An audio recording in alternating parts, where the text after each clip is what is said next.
Students, in our today's online session, today we will look at the terms simile and metaphor, and this is prescribed in your BA part first of unit 5th of the book poetry, paper first of English literature, prescribed by MGSU Bikani. So let's begin. First of all, simile, the literary device. What does it mean? A simile is a figure of speech in which two essentially dissimilar objects or concepts are expressively compared with one another through the use of like or as. So, simile is an expressed comparison between two unlike objects, usually using by like or as. For example, Ram is as ugly as Mohan. It is a simple comparison. But when we say Ram is as ugly as Sin, is a simile. So, here we use literary device simile. So, simile is used as a literary device to assert similarity with the help of like or as, which are language constructs that establish equivalency. A proper simile creates an explicit comparison between two things that are different enough from each other such that either comparability appears unlikely. If we talk about some common examples of simile, there are many common examples of simile used in our everyday conversation or writing.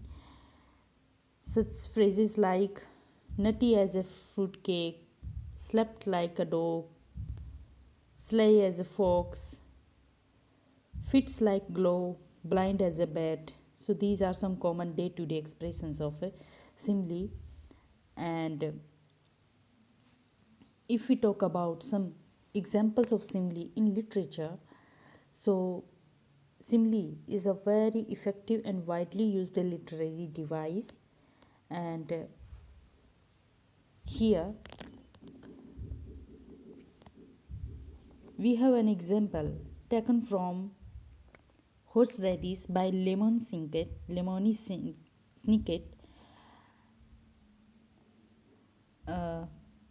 The instance is like this: a library is like an island in the middle of a vast sea of ignorance, particularly if the library is very tall and the surrounding area has been flooded.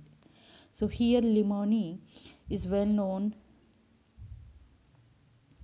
for his brilliant use of simile as a means of describing concepts, especially for children. In this line, Lemony demonstrates not only the power of simile as a comparison between a library and an island. So here he is making a comparison between a library and island. He is saying that library is like an island with figurative language.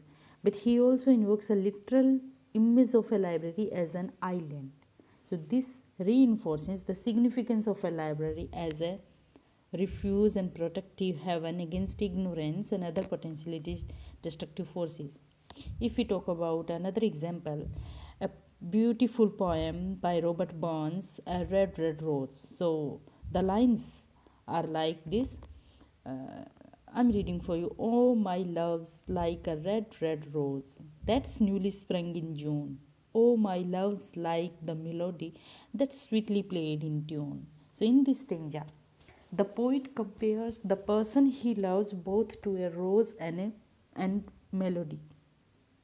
In poetry, the concept of love is often compared to a rose or a song.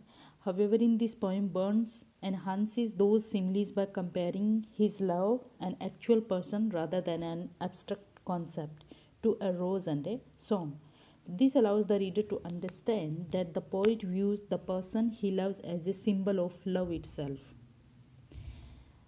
Another instance of spring is like a perhaps hand by E. Cumming. So, in this beautiful poem, where he says, spring is like a perhaps hand which comes carefully, arranging a window into which people look. People stare, arranging and changing, placing carefully, There are strange thing and known thing. Changing everything carefully. Spring is like a perhaps hand in a window.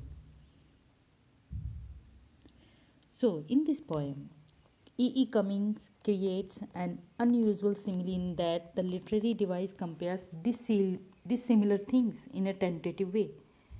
Most poet most poets utilize simile as a means of asserting similarities through comparisons. However, by comparing spring to a perhaps hand, the poet leaves a sense of the indefinite and creates less of an absolute assertion of the association between spring and a hand. So, here we have another literary device, metaphor, which is often confused that but the readers often get a little confused while talking about simile and metaphor, because in metaphor we also make a comparison between two dissimilar things. But here is a slight difference. First, you must know about what is metaphor at all. So, a metaphor is a figure of speech or device, literary device that makes a comparison between two unlike things. So, here we also make comparison between two unlike things like simile. As a literary device, metaphor creates implicit comparisons without the expressions uh, uh, or as. So, the first basic difference is here that in simile we use the explicit comparisons by using the terms like or as, but on the other hand, in metaphor we don't use these terms and we create implicit comparison. So, metaphor is a means of asserting two, that two things are identical in comparison rather than just similar. So, we impose, in a way, we can say that metaphor is an implied comparison. We impose directly, and this is useful in literature for using specific images or concepts to state abstract truths.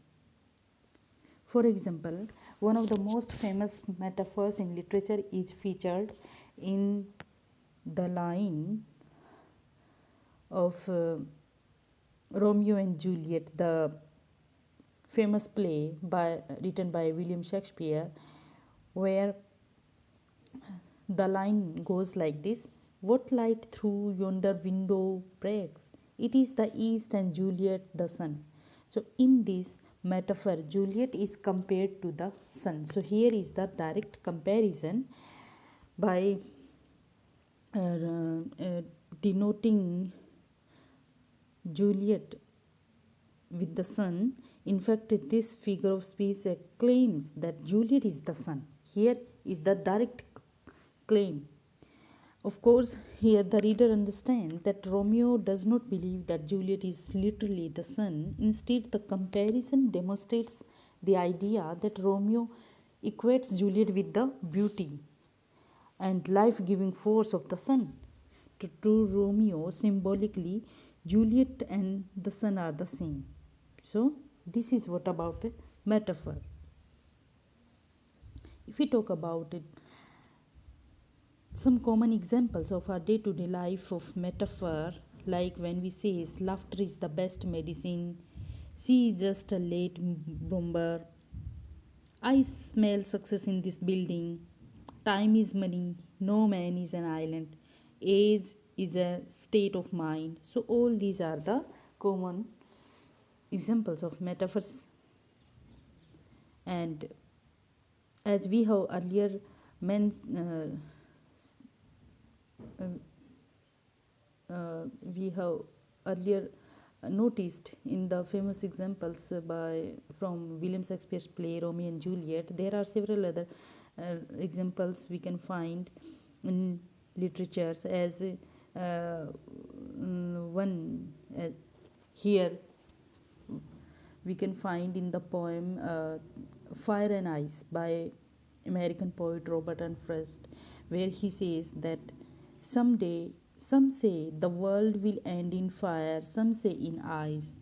From what I have tasted of desire, I hold with those who fear fire. But if it had to perish twice, I think I know enough of hate to say that for destruction eyes is also great and would suffice. In this poem, Robert Frost compares end of world destructive forces to both fire and ice. So the metaphor fire and ice has been used by the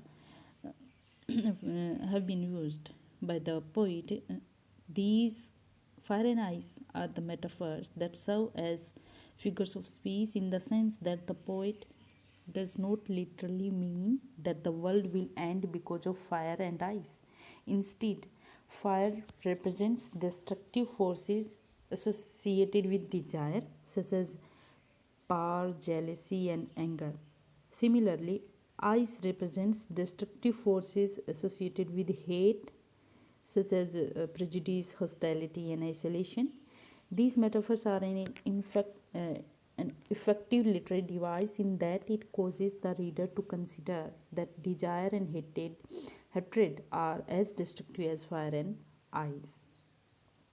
Here is another example from the poem Dreams by Langston Hughes, where he says, hold fast to dreams, for it dreams die. Life is a broken winged bird that cannot fly. Hold fast to dream, for when dreams go, life is a barren field frozen with snow. In this poem, Langston Hughes utilizes metaphor to compare life to a broken winged bird and a barren field as consequences to the loss of dreams. In the first stanza, Hughes claims that if dreams die, then life is a broken winged bird that cannot fly. This is a significant use of metaphor in that it characterizes life without dreams as something fragile that has been irreparably harmed. The metaphor creates an image for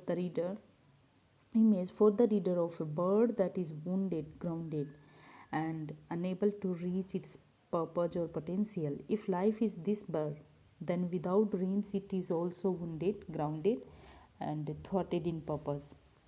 Hughes utilizes a second metaphor in the second stanza for life without dreams. In this case, when dreams go, life is a barren field frozen with snow.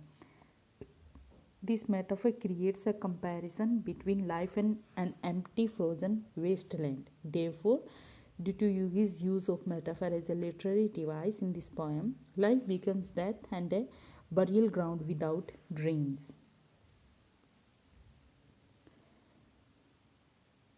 And in literature, like other forms of comparison, metaphor adds powerful detail to literary writings, creative writings. By bringing in sensory details in the form of metaphors, we can make our words more interesting and real and help the readers imagine and even feel a scene of or character.